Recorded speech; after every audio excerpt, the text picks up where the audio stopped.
to Dark Origins and Cosmic Truths, Genshin Impact lore and speculation by The Laughing Man. The Laughing Man has made some fantastic lore videos in the past, and I really wanted to see this one because I have no idea what this could even be about, but it's apparently before Teyvat existed.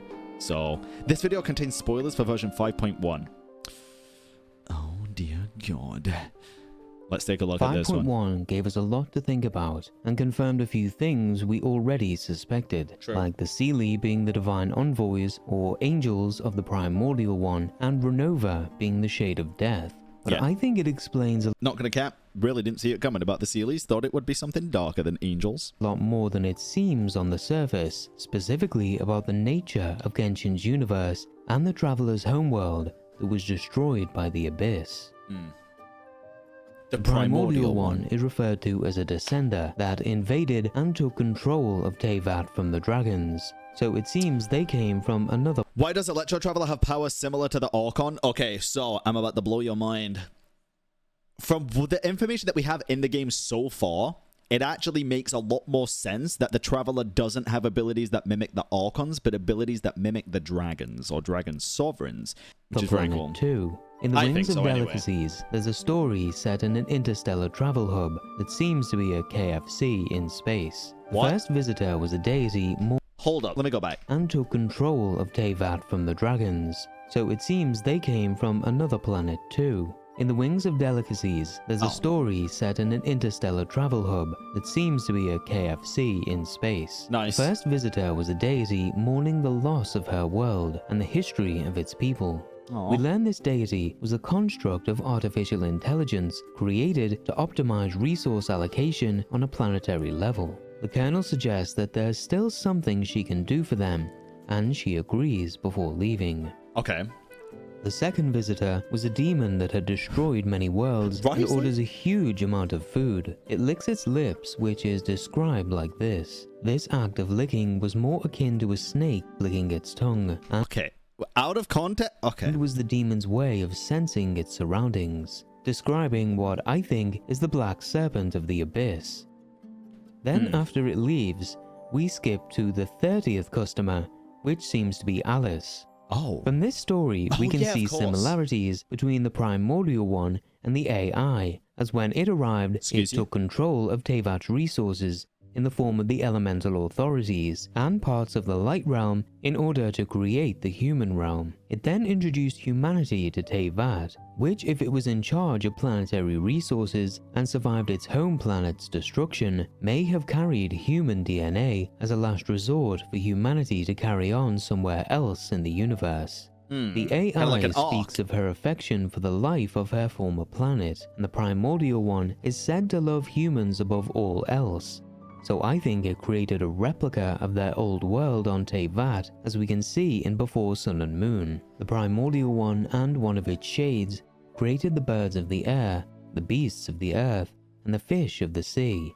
Together they created flowers, grass, and trees. Now the question is the Teyvat that we are on the fake Arc Teyvat, or are we in the original Teyvat? Before finally creating humans, our ancestors, which would make the primordial one, or at least the ship it used to travel the cosmos, like Noah's Ark from the Bible, and the Abyss like the Great Flood.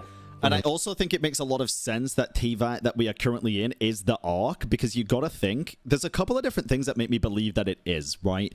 It's the fact that we could be in the Sustainers cube that we see in the beginning of the game, which I think makes a lot of sense, because again, if it's made of phlogiston or light, inside of the cube is refractory light, which is the 7 elements, not only in visions, but also in the cube bosses, which are the highest form of elemental energy, apparently. And right in the middle of all of those cubes is also light cubes. Very interesting. It's not only that, though, it's the fact that from the outside, somebody brought this up the other day, and I think it's a really cool idea. We have the fake sky from the inside, which we now know what that looks like, and nobody's ever really thought about what Teyvat looks like from the outside. If somebody's traveling through space, do they see a planet? Do they see a flat line of something?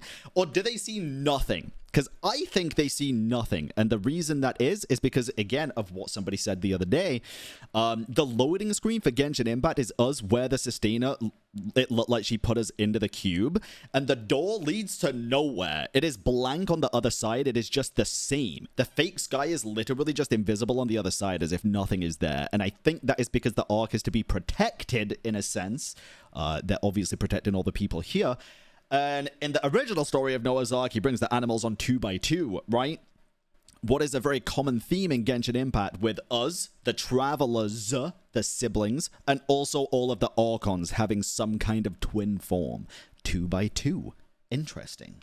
Funnily enough, after the passage I just quoted, we get the next header, the year of the Ark's opening, as well as Teyvat being named after the Hebrew word for Ark, Teyvat. Yep. And since we're talking about the genesis of Teyvat as we know it, it made me... By the way, I think the thing you're thinking with light reflecting into a rainbow happens with prisms, not cubes. Well, here's the interesting thing. Inside the cubes is not only a light cube, but the light cube is inside of a prism. It's inside of a freaking prism, man. It is. You can see it in the game. Yeah, you're right, but also I think that's the case. Me think back to the Genesis Vina, thank you for the 5 gifted. Genesis Pearls and Crystal Spheres. The Genesis Pearl is based on the story known as the Hymn of the Pearl. That goes pretty much the same way that the Battle Pass cutscene does. In the story, 2 siblings are looking for the pearl. The first to leave is corrupted by the serpent, who I think is the representation of the abyss that we saw in the Space KFC, and the black serpent related to King Ermin. The Genesis Pearl being a repository of DNA. When are we gonna get more stuff about Urban, dude, and Kamriar in general? Come on. We need it, Hoyo. Feed us. The Genesis Pearl being a repository of DNA, souls, or memory from the original planet seems like the most obvious answer. Yes. Like Irminsul producing a seed with Teyvat's memories inside. But I'm starting to wonder if it might also be the shell around Teyvat with the inside walls projecting the false sky. This is because I think Hoyo were inspired by D&D, as each planetary system there is encased within something known as a crystal sphere, within a cosmic sea of phlogiston. I asked Homu Labs if this theory was possible back in April, and he agreed it was at least plausible, but I never ended up using it. To summarize, I speculated that imaginary energy was based on phlogiston, as it isolates star clusters from each other and even light cannot pass through it, which is the same thing the phlogiston and the crystal spheres do in D&D. These spheres were made of a dark ceramic material that was nearly impossible to damage, and practically invisible unless you were really close to them, which would fit Dane's line of calling Teyvat a sheltered eternity, and the primordial one using an egg shell to separate Teyvat from the outside universe. Interesting, that adds up. There were certain powerful spells that could pierce through these spheres though. With one you'll probably recognize the name of, Limited Wish. As an aside, it would be kind of funny if us wishing on banners became lore relevant and is actually damaging the false sky. Anyway. To beat the game, you have to spend $100,000 and pull for that many 5-star characters to break the full sky. You're welcome. If the Genesis Pearl was the crystal sphere that kept the Primordial One's planet safe, perhaps it's a technology that encases a world for the purpose of managing it, sort of like the Primordial One's tools. If Teyvat is within this pearl, then the serpent dripping its venom onto it could be a representation of what we saw in 5.1 and Sumeru's desert. As we look up into the sky, the abyss seems to be corroding holes into the pearl and seeping through. This could mean that the twins searching for the Genesis Pearl are from the same planet as the Primordial One, and were another contingency for humanity's survival. I do think that's the case. As we know that the Traveler's homeworld was destroyed too. The flowers that Aether and Lumine are searching for seem to be unique to their original world, and the Abyss Twin finds them on Teyvat, which would be confirmation that they found the Genesis Pearl from their home planet. This could have some dark implications, like the Primordial One taking it without... Imagine the Genesis Pearl is just our earring and we didn't realize until the very end. ...without permission and abandoning their original home when the Abyss arrived, prioritizing the survival of humanity as a whole over the planet. Though if they're the AI from KFC, it clearly wasn't an easy decision. The travelers seem to be royalty of their home planet, which might be why we get all the talk of them ascending and becoming the ruler of the world, as the AI should see them as the rightful heirs to their planet. But the problem the Abyss Twin would have is that this isn't their original home, and was forcibly taken over to become like their planet. Strangely, a lot like the way the Abyss works, by consuming something and then molding it into its own twisted version. Teyvat being a recreation of their original world could also be viewed as its reincarnation, which fits the name of the track, Eternal Anamnesis, as anamnesis is a recollection of a person's previous life. In this case, it'd be the primordial one creating Teyvat as almost like an eternal monument to its home planet. This theory also lines up pretty well. What is this image from? What is this here? This makes me think of the eggshell, well, the pearl in the Battle Pass trailer when the snake drips venom onto it. Well, with Piero playing a chess game against Celestia, which is a reference to Garry Kasparov against the Deep Blue AI. Since the dragons had a technologically advanced civilization, the primordial one would have had to have been at least a level above them to not only take control of the planet, but strip them of their own authorities. And being an AI with tools to control a planet, it would have been able to outmaneuver them pretty well too. But since Nibelung went outside the world to acquire forbidden knowledge, he might have known that the primordial one was fleeing from the abyss and wanted to use it in a desperate act of revenge. Malwika tells us that during the battle between the Descender and the dragons, a corner of the world was destroyed, which allowed the abyss to invade and Natlan's ley lines to be damaged. This may have been the second war against them, as we have this mural depicting an abyssal dragon burning an Irminsul-like tree, possibly Nibelung damaging the ley lines after being corrupted by forbidden knowledge. This would mean that Renova existed during this war, and since she is associated with Natlan, this may have been the event where she overstepped her authorities. I think she either did this by attacking Nibelung and accidentally damaging the pearl surrounding the planet, possibly even shattering the moon behind it, or that the corner of the world was already destroyed, and the primordial one, being the more logical entity, wanted to cut Natlan off and leave it to become a part of the Dark Sea. Since the Shades seem to be more sympathetic to humanity, perhaps she went against its orders and chose to save Natlan instead with the help of her Seelie. Kind of similar to how Istaroth never abandoned the people of Enkanomiya, which the primordial one doesn't seem to care for either, as they were sealed away and ignored. Horrible, since the primordial one seems to cut loose. Enkanomiya, a lot of people hate this region, dude. Or disliked it. Dude, still, I think one of my favorite places in the entire game. The lore from this place was just, we would not have the level of depth of knowledge on the lore that we have of the entire game right now without everything from this region. Sends all weak links related to the Abyss. As we've seen with the nails wiping out cities, let's take a look into why it's so dangerous and how the travelers have evaded it so far. Okay. Ether and Lumine. Us. Oh my god. If the travelers are from the same destroyed world as the primordial one and manage to travel the universe at fast enough speeds that they witness stars being born and others being destroyed by the abyss, they'd have to travel close to the speed of light, and the twins are represented as beings of light, especially with the golden colored powers we see in the intro cutscene. Yeah. So the twins could be like photons, the fundamental particles of light. This might be a very weird thing to say, but do y'all think the Teyvats that we see here could actually be what grant Ether and Lumine their powers, the light powers? Because every time we see them, dude, they've got this glowing yellow shit in the middle of them. Obviously, we're in search for the Teyvats, but why? Why are we looking for them? Is it to get our powers back? So the twins could be like photons, the fundamental particles of light. Maybe they just power us up. Proposed to be the last things in the universe to escape from entropy, or the heat death of the universe.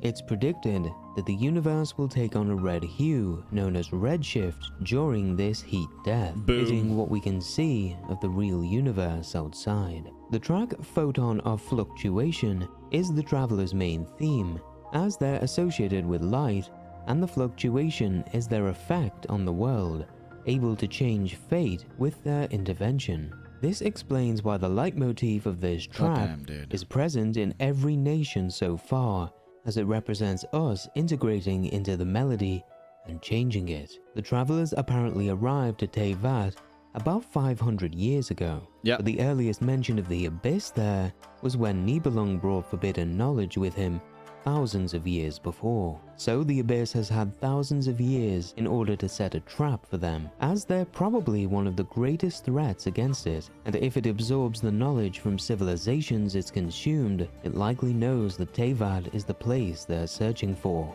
We know that their home world was destroyed, this, as well dude. as other planets they visited in the past. Give us the anime, So man. I think the abyss has been following and prioritizing their defeat for a long time. The abyss. So, what is the abyss? When Mawika was talking about finally putting an end to the threat of the abyss, Oh, it God. made me raise an eyebrow, as even with the power of the Shade of Death, I don't think they have much of a chance of destroying it as a whole, as I think it covers pretty much the entire universe at this point. Really? And the Wait, really? You think the abyss covers the entire universe? I disagree. I don't think Shade so. of Death, I don't think they have much of a I don't chance of think. destroying it as a whole, as I think it covers pretty much the entire universe at this point. There's no way, right? And the primordial one, the strongest entity we know of, can't defeat it either. I think it's like entropy, a law of the universe that says the natural tendency for everything is to move from order to chaos. It can't even reach all corners of Teyvat yet. There's no shot it's all across the universe. Or life to death, making it nearly impossible to defeat. We've gotten so many references to the universe returning to nothingness at this point that you can probably find them without even looking, like the Lord of Night in 5.1 saying, The Night Kingdom will disappear. The humans will continue to fight against the abyss, and in the end, all will cease to exist. When you consider all of that, Okay. extending my life is meaningless. I think this is just talking about Teyvat. I don't think this is talking about the whole universe. I think they're talking about Natlan and Teyvat. If this is the arc, could it be the last place without the abyss? Well, the abyss is here. I guess they weren't always here, but no, I don't think so. I don't think so. I think the abyss is quite limited to Teyvat. what seems to be the Black Serpent talking to King Ermin in the deathly statuette description. Not limited fully, but The eternal peace of the pitch-dark void shall embrace us all, which is described as a strange comforting whisper, indicating that the serpent is deceptively trying to make the death of everything sound like a good thing. And the Tears of the Stars item gives us one of the best descriptions of the universe outside that's summarized pretty well from this excerpt. A philosopher in a far-away ancient world once posited that where there is life, there is death.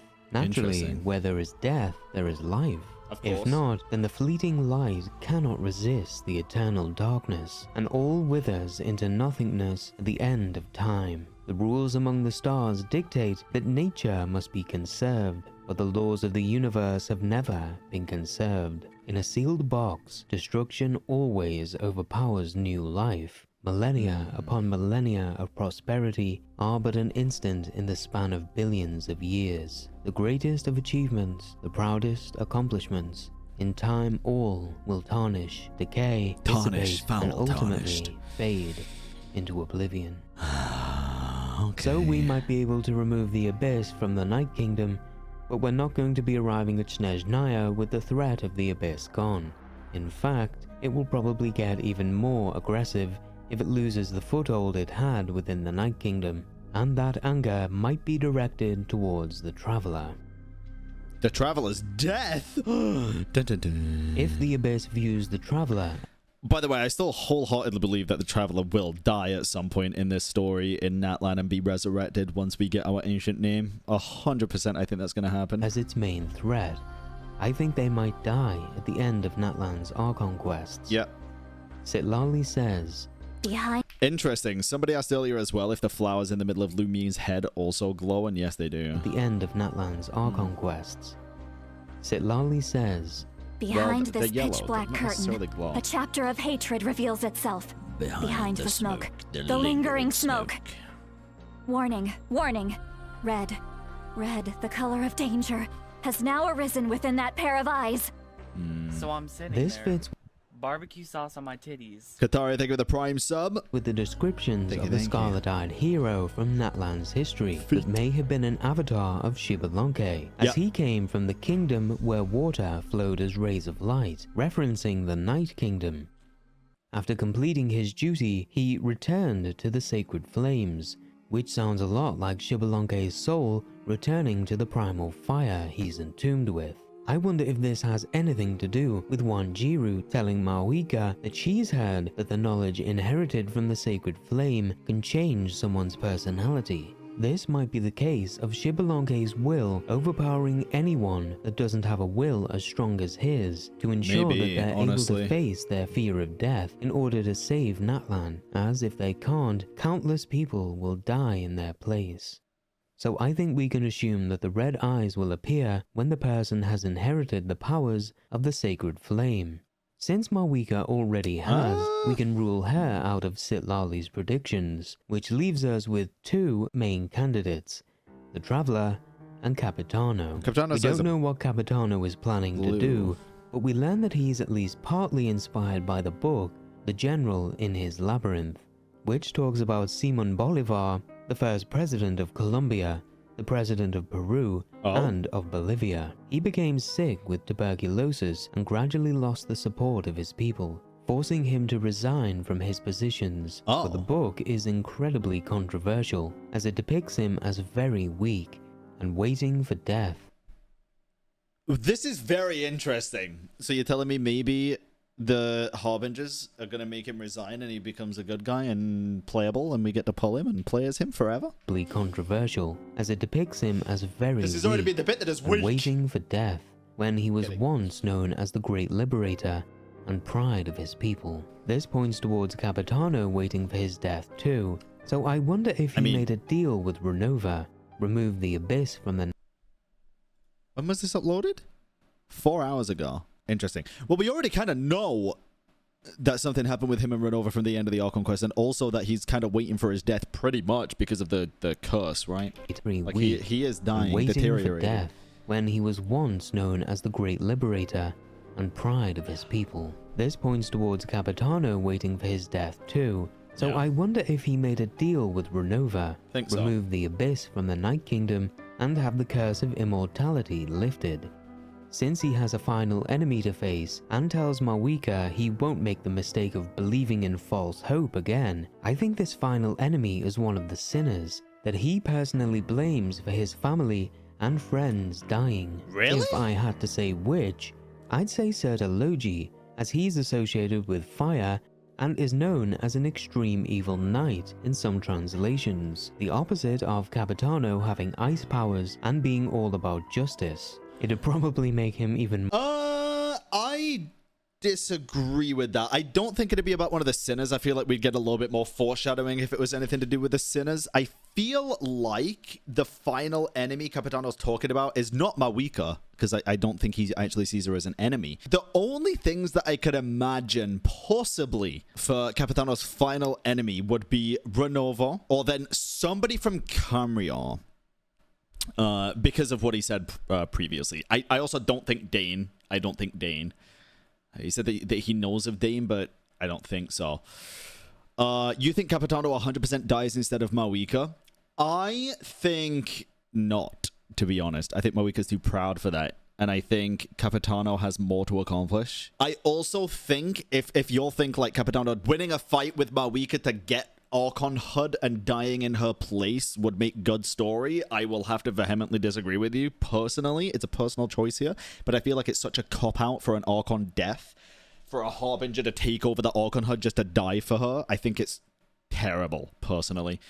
I genuinely feel like if Archon has to die, Archon should die. Sounds horrible, and I think Mawika is a fantastic Archon and fantastic character. But this is the nation where real things are starting to feel real for the first time. Because, like, in Fontaine, dude, we had the prophecy, which was fixed, right? Nothing terrible happened. We don't even know if people died in the flood. Everything was fixed. Focalor was, like, the only death I think that was confirmed during that whole thing, right? Natlan has started to feel like shit is going down and shit matters. The Abyss invade, there's a massive war. People die. People die a lot. Poisson, yeah, that's a good point, actually. Poisson did happen. But in terms of, like, main characters, it never happens, dude. They always pull the plug on it last minute, and I really don't want that to happen again. Really don't want that to happen again in terms of main characters. NPCs are one thing. Even like highly valued NPCs as a for lack of better phrasing, like Malus and Silva, compared to other characters, right? When it comes to main characters, playable characters, also for Tui, it's very rare that they actually follow through on stuff that is supposed to, technically quote unquote supposed to happen. I feel like they always find a way to fix it, and I think it'd be refreshing in a sense for them to not find a way to fix it this time. You know, I think it'd be interesting. I think it'd make things feel more real and meaningful. Ice powers and being all characters about... dying is not a guarantee to be a good story. I agree with you, but I also think a character taking over Orkon HUD to prevent another character from dying and dying in their stead, when the agreement that the Orkon made was if they use the Gnosis, they will die, is just a cop-out. It feels like a bad cop-out. Justice. No matter who it is. I don't care if it's Capitano or fucking Sayu.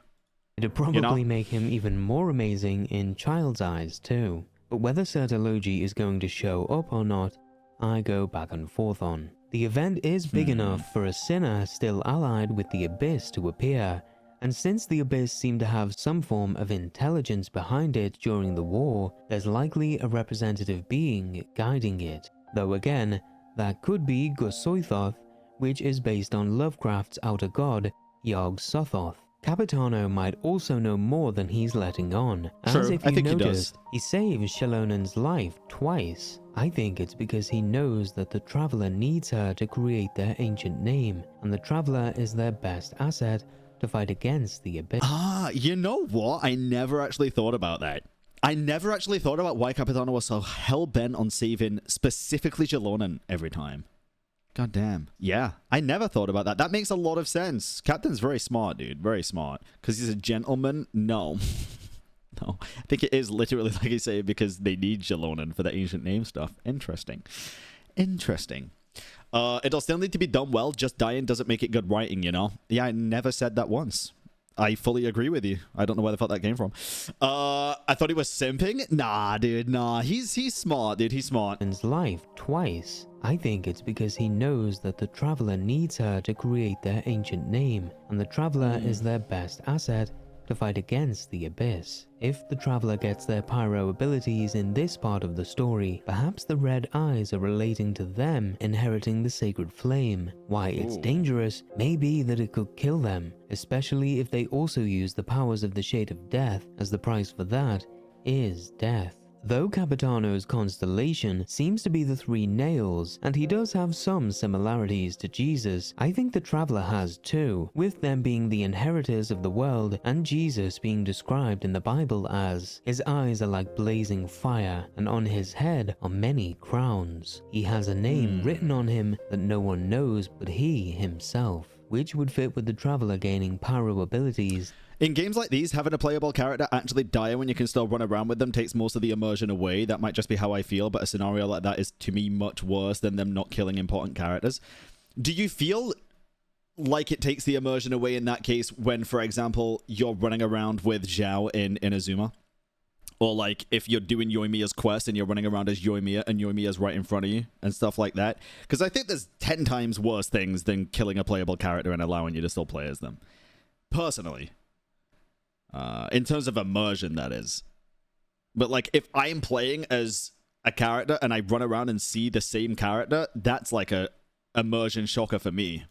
And having an ancient name that only they Doesn't ruin knew, it, though, as for me. Shalonen is supposed to die after creating it. Yes. Though even without an ancient name, there's also the fact that nobody calls the Travelers by their real names except for each other. But Capitano seems to have an ancient name too, with him activating what looks like a Night Soul aura. Yeah, If excited his to figure friend that one out. Aizu died creating this ancient name for him, or it was Moika's sister, as I've speculated before, nobody would know the name except for him either. As for which of the two, I lean more towards the Traveler, as it'd explain how they get pyro abilities, and I think the traveler's death would cause more of an impact on the world as the death of Jesus did. In the Bible, when Jesus dies, the veil of sin in the Temple of Jerusalem is torn in two. This fits with the false sky or the curtain in the Night Kingdom being torn and the abyss coming through, as Sitlali says with her line about a chapter of hatred revealing itself from behind the curtain. Throughout the story, the traveler has been referred to as a witness a bunch of times too,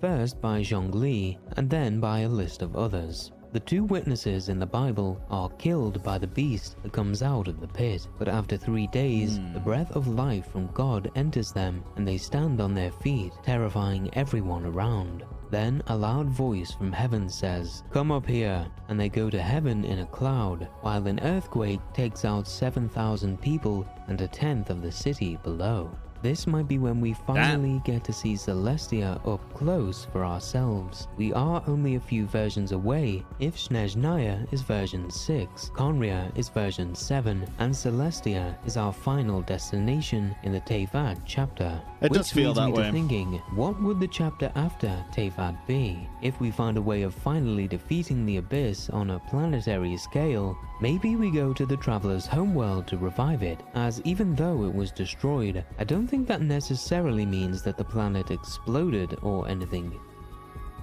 Well, it could be that there's also separate arcs, right? If this is an arc of Teyvat, the actual Teyvat is done and gone and dead, and this is the arc of Teyvat, and we're fixing it this way, there could also be other arcs for other home, like, worlds, and that could definitely be the case. Could be if you're still here, then thanks a lot for sticking or we could all aboard the fucking Star Rail Express and, you know, around until the end. I hope you enjoyed this topic as much as I do. Good luck on your wishes, and I hope you have a wonderful day. Thanks. Oh, man. I mean, to be fair, they never said Carrier 7. They said number, question mark, question mark, question mark. True. How cool do y'all think it'd be if the Natlan... Oh, can you imagine this, dude? Oh, my God. It never happened. But imagine the reason they didn't give it a number is because, like, after the All Conquest in Natlan in, like, 5.3 or whatever, 5.4, we go to fucking Carrier. And we get the Carrier chapter as the final, like, 4 updates of 5.x, and then we... Dude, that'd be so sick. Never happened, though.